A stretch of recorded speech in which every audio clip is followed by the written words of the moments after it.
আসসালামু আলাইকুম। আমি অনামিকা। অনামিকা স্বপ্নকুটিরে নতুন আরেকটি ব্লগ ভিডিও নিয়ে চলে আসলাম।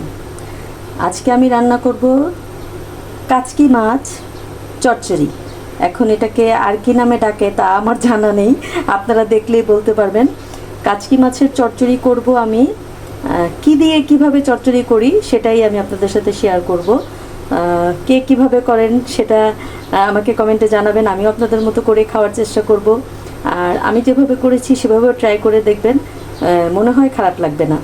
তো আমি কাচকি মাছের চচ্চড়িতে কি দিচ্ছি বা কিভাবে করব, আমি কিন্তু কাচকি মাছের চচ্চড়িটা কষায় রান্না করব না, মেখে রান্না করব।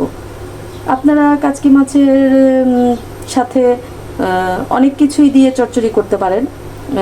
যখন সিমের দিন থাকে সিম, তারপরে ধুন্দুল, পটল, বেগুন, চিচিঙ্গা সব কিছু দিয়েই করা যায়। তো আমি আজকে পটল কুচি করে করব। পটল আমি এখানে নিয়ে নিয়েছি, এখানে কাঁচামরিচ দিয়েছি, পটল কুচি করে নিয়েছি, পেঁয়াজ দিয়েছি, টমেটো দিয়েছি। আমি কিন্তু সব কিছু একসাথে মেখে নিব ভালো করে। তো আমি সব কিছু ফ্রাই প্যানে দিয়ে দিলাম।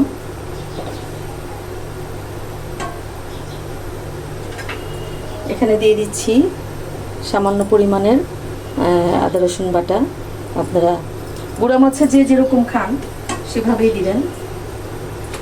আর লবণের কথা তো আমি বলি যে আমি কিন্তু লবণ একবারেই দেই, কারণ আমার চেক করতে মনে থাকে না, তাই আমার কখনো কম বেশি হয় না, ঠিকঠাকই হয়। কখনো ভুল হয়নি, বা হলেও সেটা 2-4 বছর একবার হয়েছে, সেটা তো হতেই পারে, মানুষ মানেই ভুল। তো আমি এর জন্য মানে একটা অভ্যাস হয়ে গেছে রান্নার সময় লবণটা মানে পরিমাণ দেখে দিতে দিতে অভ্যাস হয়ে গেছে, যে এখন আর আমার লবণ চেক করতে হয় না, আবার ভুলও যে হয় তাও না। আর একটু কম বেশি হলে ওটা মানিয়ে নেওয়া যায়, ওটা কোনো ব্যাপার না, কি বলেন সবাই? তো আমি আদা রসুন বাটা দিলাম, লবণ দিলাম, এখন দিয়ে দিচ্ছি ধনিয়ার গুঁড়ো, তারপরে দিয়ে দিচ্ছি লাল মরিচের গুঁড়ো, তারপরে দিব হলুদের গুঁড়ো, এখন দিব তেল। তেল ছাড়া তো রান্না হবেই না, আমি জানি না তেল ছাড়া কি আসলে রান্না হয় নাকি। আমি অবশ্য তেল একটু বেশি খাই, এটা অবশ্যই ঠিক না, এত বেশি খাওয়াও ঠিক না। তারপরে কি করব, অভ্যাস হয়ে গেছে। আচ্ছা, এখন আমি এটাকে দিব মাখা কারণ এই গুঁড়ো মাছের তরকারি আমার মেখে খেতে ভালো লাগে, মাখায় রান্না করাটা। আর এই যে টমেটোটা, আমি টমেটোটা আপনাদেরকে অনেক ডেকোরেশন করে সাজিয়ে গুছিয়ে উপরে দিতে পারতাম, কিন্তু সেটা কি হতো, এই টমেটোটা সিদ্ধ হতো না। এখনকার টমেটোগুলো এমন, এগুলো সেদ্ধই হয় না। আমি মশলা যখন কষাই তখন দিয়ে দিই, তারপরেও তারা এইভাবে তাকিয়ে থাকে মানে সিদ্ধ হওয়ার নামই নেই। তো আমি এখন এটাকে ভালো করে একটু মেখে নিচ্ছি, এমনভাবে মাখাবো যেন এটার পটলটা বা টমেটোটার এটার পানিটা একটু বের হয়ে যায়। কারণ আমি মাখা তরকারি একদম ভালোবাসার হাতের ছোঁয়া যে যাই বলেন, একদম মাখো মাখো করে তারপরে রান্না করতে ভালোবাসি।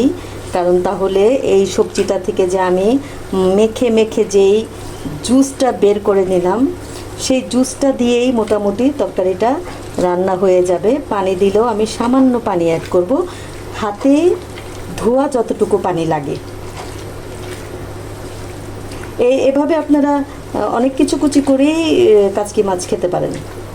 দেখেন টমেটোগুলি এই যে মাখাচ্ছি, দেখেন ওরা ঠিক ওরকমই আছে, মনে হয় কি যে বুঝি টমেটোগুলি রাবার দিয়ে বানানো, এরকম লাগে।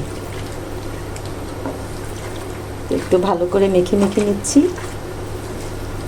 দেখেন, দেখেই লোভ লাগছে, মনে হচ্ছে রান্না অলরেডি হয়েই গেছে, খাওয়া যাবে। আচ্ছা, যাই হোক, আমি এখন এটাতে দিয়ে দিব গুঁড়া মাছটা। গুঁড়া মাছকে আমি ধুতে ধুতে ওর জান বের করে ফেলেছি। আর এত বাছা লাগে কাচকি মাছ, এত বাছা লাগে যে অনেক ছোট ছোট ছোট ছোট শামুকের মতো থাকে, ওগুলি বাছতে বাছতে অনেক সময় লাগে।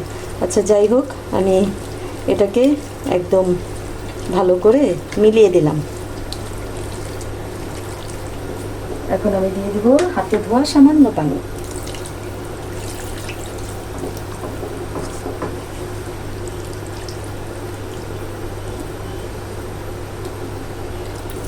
এই যে এখন আমি টমেটোটা সুন্দর সাজিয়ে দিতে পারতাম, কিন্তু টমেটোটা সিদ্ধ হতো না, শক্তই থেকে যেত। একটু মাখিয়ে দেওয়াতে কি হলো, এটা একটু নরম হলো, তাহলে একটু সিদ্ধ হওয়ার চান্সটা বেশি থাকে। চুলার আঁচটা বাড়িয়ে দিই।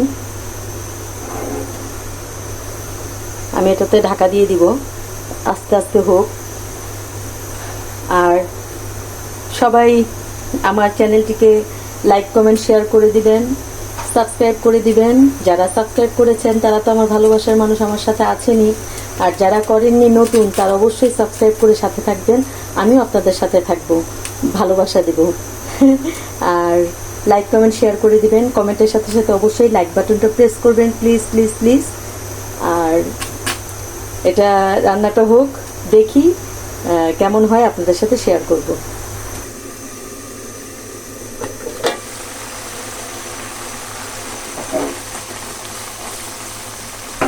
এভাবে একটু নাড়া দিয়ে দিবেন, কারণ এটা তো গুঁড়া মাছ, ওইভাবে নাড়া যাবে না, তাহলে গলে যাবে। এটা পানিটা আস্তে আস্তে অনেক শুকাবে, চচ্চড়ি হবে, হতে থাক। প্রায় কিন্তু চচ্চড়ি হয়ে আসছে, একদম উপরে তেল উঠে গেছে, কিন্তু এই যে এটা নড়ছে, তার মানে কি জানেন, এটার মাঝখানে এখনো পানি আছে। মানে এটা কাচকি মাছ তখনই বেশি ভালো লাগে, বা গুঁড়া মাছ তখনই বেশি ভালো লাগে, মানে যখন পুড়ে পুড়ে আসবে নিচে দিয়ে। আসলে চচ্চড়ি মানেটা কি, চচ্চড়ি মানে একদম নিচে পোড়া পোড়া চটচট হবে, সেটা কিন্তু খেতে বেশি টেস্টি। বেশিরভাগ গুঁড়া মাছে দেখবেন আপনারা যখন চচ্চড়ি করবেন, তখন এই যে তার মানে পানি আছে।